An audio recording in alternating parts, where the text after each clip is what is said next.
All right, how you guys doing? You're gonna start getting more than one video from me sometimes, because what I want to do is what I'm going to do, not want to do. What I'm going to do and what I am doing is I'm going to produce my community take back program videos on top of my normal Lorenzo Speak videos, or whatever you want to call them. Law of attraction, whatever we're talking about. But here's the thing: I'm gonna have to share with you guys some of the information in my red book. Now, I wrote this back in about 2011. This is my community take back program. And after the video that I talked about, videos yesterday, I realized that, I had already written something a while back about taking back the community. And I remember that I had taken it to a certain number of pastors, and they all pretty much rejected the idea of pushing this in their church. So, and I felt a little discouraged about it, because they didn't want to take on levels of liability. But you're really not taking on liability. But hey, how about this? You're taking on the liability of having more young black men standing on the corner. You're taking on the liability of people selling illegal material, throughout the community. You're taking on the liability of more violence. And then what do you do after that? You run around trying to sell the people hope. All right, how are you going to sell people hope if all they see is the destruction of their youth and the destruction of their community? Now, all they see is their housing market going down. All they see is their community falling apart. All right, I understand hope, but we got to have some action, people. So what are we going to do? Community Take Back program is designed to teach people how to take over the primary industries within the community. All right, so in the black community, there are 3 primary businesses that we have to take over. And because these 3 people are going to spend their money right off the bat. Now, yes, I know your first thought might be grocery stores, but right now we're talking about starting out as a base. Here's the base: beauty supply stores, nail salons, gas stations. Why those 3? You got to understand that women across the board, no matter what race, are the primary purchasers of all things. They spend more money than any other group. Now, the black woman is going to spend her money, no matter what her condition is, at a beauty supply store, a nail salon, and a gas station. Especially here in Atlanta, you got to drive, so you got to get gas. So these are 3 industries that if we initially start there, take over those industries, build our own stores, the market is wide open. So the first thought that you may have had of that the Asians got that market on lock, no. You can get the supplies that they get and outfit your store. And as a matter of fact, you can also find plenty of black-owned manufacturers of different skincare, hair care, nail care, all kind of makeup that can be sections within your store that identify these are the yes, we have L'Oreal, but we also have these suppliers right here who are black manufacturers of a product. And yes, you must carry all brands. The ones who fail are the ones who come out and think that I'm just going to sell what black people produce.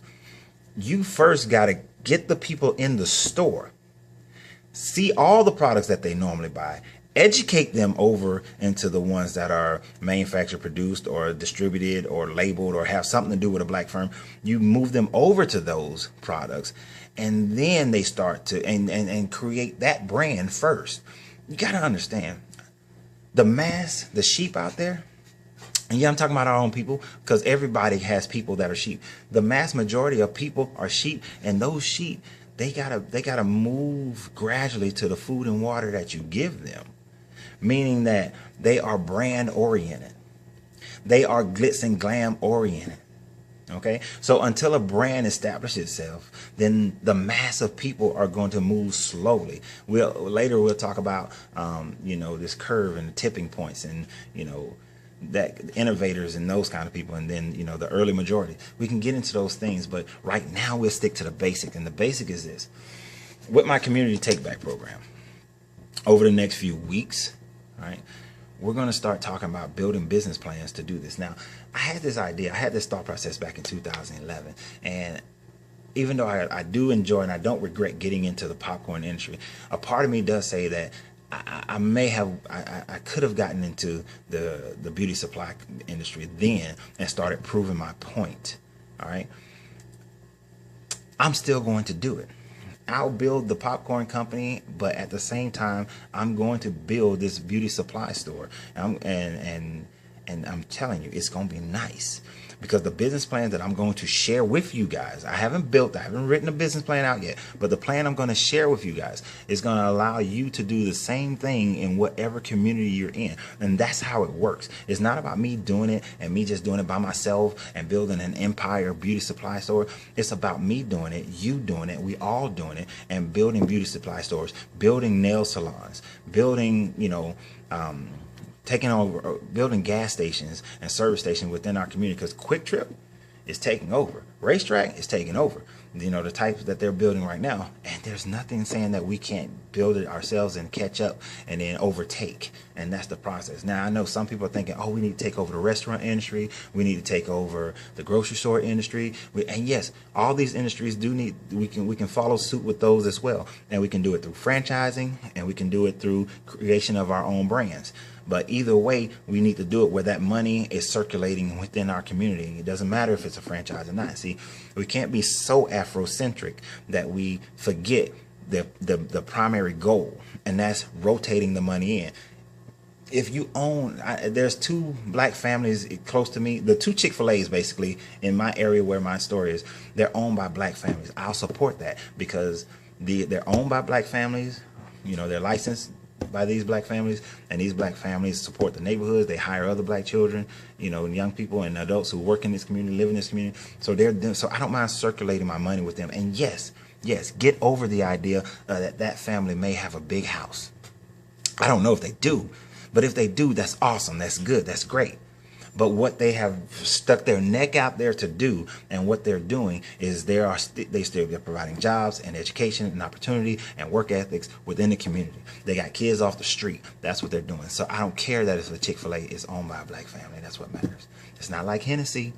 It's not like Hennessy over in France making all this money off black people, 60% of their sales to 80% of their sales by black people in America. What is Hennessy doing for you other than poisoning you? I'm not saying don't drink. Have your drinks. Just don't let it be any product made by Hennessy. Because I'm not so much trying to pick on Hennessy about this one, but this boycotting Black Friday and all this kind of stuff, you really can't measure the black impact. Buying patty pies, you're not measuring the impact. You want to measure the impact? Black people choose a product that we provide the majority of the circulation of the funds to that, the majority of the profits to it. Shut that down. Now you've shown some power. And guess what? You show power to a company like Hennessy, which is owned by the 13th richest man in the world, the richest man in France. You show power at that level, the world will take notice. The world would then take notice. But you got to do it. You have to do it. I'm not saying don't drink. Just don't drink anything by Hennessy.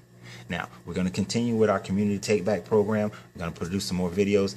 I'm probably going to put together like a 1-hour business plan program and have that stream over Facebook. So look out for that. Let me figure a few things out and I'll get that done. So y'all have a great day. I don't know what I'm talking about later on, but enjoy yourself. Go out. It's got some sunshine out there. I'm going to go stand and bask in the sunlight in a minute. Get me some of that solar rejuvenation.